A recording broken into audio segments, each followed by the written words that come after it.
Hello guys, आपका स्वागत है सुपोर्ट डिजिटल में। आज हम पढ़ेंगे संधि। संधि शब्द का जो अर्थ होता है सामान्य अर्थ में, वो संधि का सीधा अर्थ निकलता है मेल।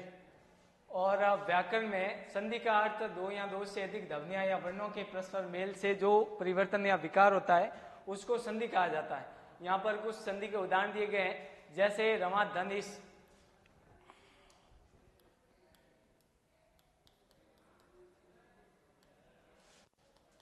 इसमें क्या किया है, रमा से तो आ लिया गया है और इससे इस ये दो मिलकर क्या करते हैं, ए बनाते हैं, इसलिए इसमें ये इसमें से आ लिया गया है, ये ए की मात्रा इसमें जुट जाएगी और इसका रमेश बना दिया गया। इसी प्रकार गिरी धन इंद्र का गिरिंद्र, पर धन उपकार का परोपकार कर दिया गया है, इति धन आदि का इत्यादि कर दिया गया है।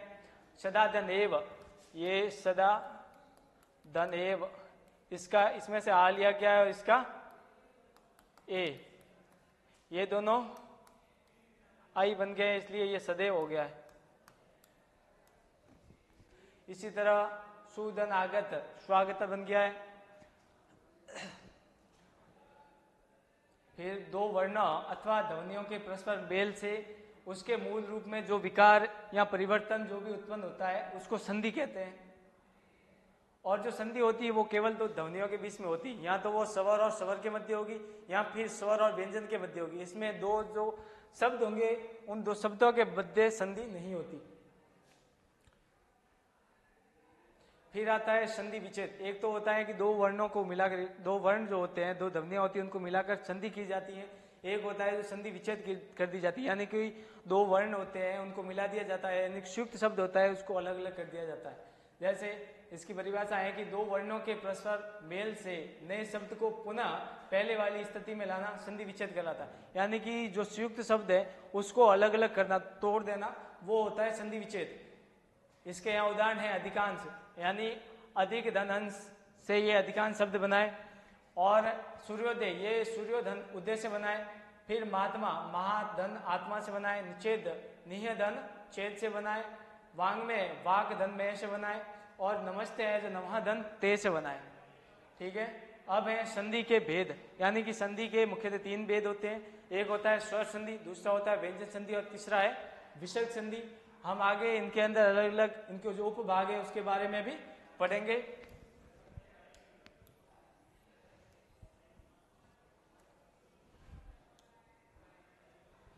ठीक है, यह है संधि के भेद। इसके तीन भेद हैं। पहला है स्वर, दूसरा है व्यंजन, तीसरा है विसर्ग।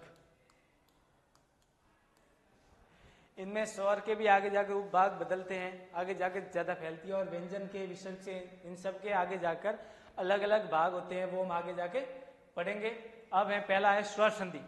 स्वर संधि की परिभाषा है कि दो स्वरों के परस्पर मेल से होने वाले परिवर्तन को स्वर संधि कहते हैं। यानी कि इस संधि में दो जो होते हैं, दोनों तरफ दो वर्ण या दो ध्वनियां होती है, वो दोनों स्वर ही होते हैं, अर्थात दो स्वरों का जो मेल होता है उससे जो भी विकार या परिवर्तन जो भी उत्पन्न होता है उसको स्वर संधि कहते हैं। जहां इसमें देखो पर धन अधीन,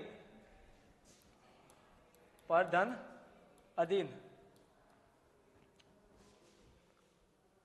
इसमें र में भी अ है, ये स्वर है, और अधीन इसमें भी अ है, दोनों ही स्वर है, दोनों स्वर मिलकर अ क्या हो रहे हैं, आ, यानी कि दोनों तरफ स्वर है, स्वरों का मेल हो रहा है, इसलिए ये क्या है, स्वर संधि। और ये आ है जो इस र में मिल रहा है, तो प्र आधा र हलंत वाला आ इसमें मिल जाएगा, प्र और दिन। ठीक है। अब इसके आगे है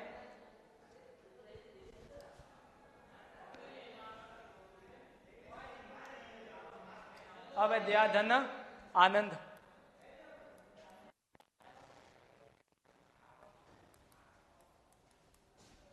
इसमें भी या दया से आ लिया गया है और आनंद से भी आ लिया गया है, ये दो स्वर हैं, दोनों तरफ स्वर है, इसका मतलब ये स्वर संधि है। और इसमें दोनों आ मिलकर क्या हो रहा है, आ बन रहे हैं। इसमें यह है जो हलंत वाला हो रहा है, द, यह हलंत वाला, ये आ इसके अंदर जुड़ रहा है, और इसके बाद ये यहां आ गया आनंद, आ इसके अंदर आ गया दयानंद। ठीक है।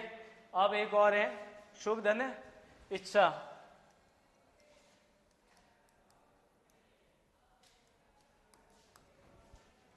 शुभ धन इच्छा, इसमें क्या हो रहा है, इसमें शुभ जो है इसमें अ आ रहा है और इच्छा से ई आ रही है, ये दो स्वर है, इसका मतलब इसमें स्वर संधि है।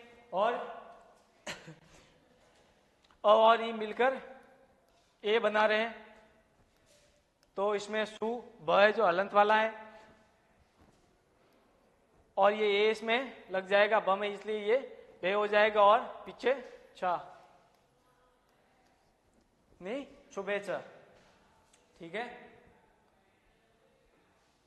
अब आगे है स्वर संधि, यानी कि स्वर संधि के ये परिभाषा होगी, इसके उदाहरण होगी। अब स्वर संधि के भेद बढ़ते हैं।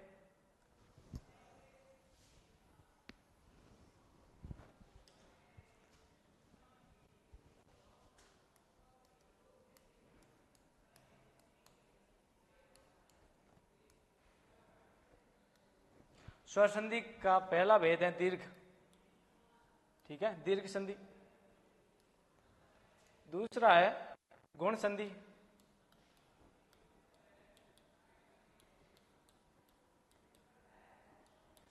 ठीक है।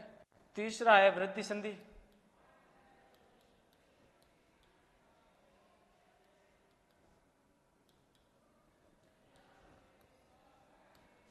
चौथा है यण संधि।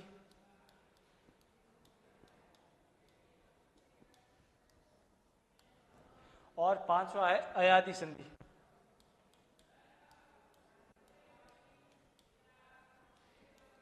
ये है स्वर संधि के भेद है।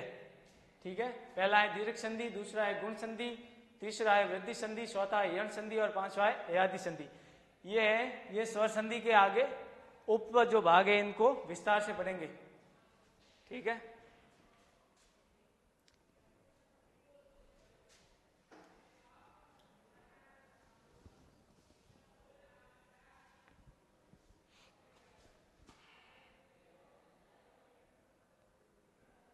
हाँ, पहला है दीर्घ संधि।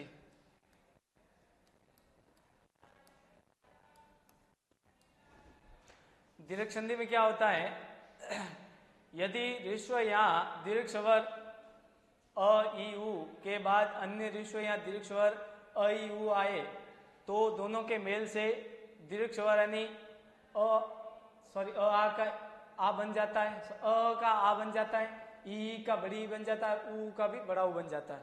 ठीक है। यहां उदाहरण दिया गया है कि मत धन अनुसार।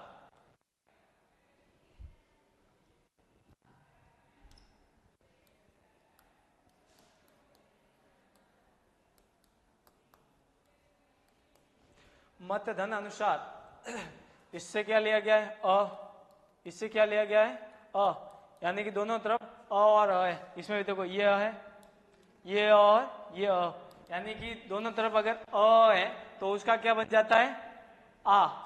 ठीक है, इसका हो जाएगा म, ये त है हलंत वाला, आ इसके साथ जुड़ जाएगा और ये पीछे का नुसार मतानुसार। ठीक है। फिर आगे है परम धन अर्थ।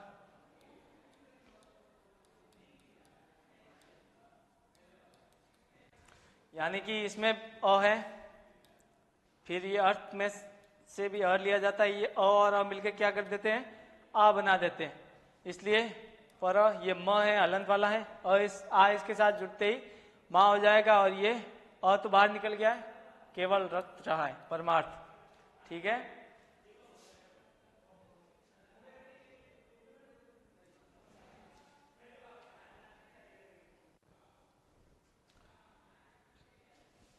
ठीक है, तो आज के लिए बस इतना ही, बाकी पढ़ेंगे कल अगली क्लास में।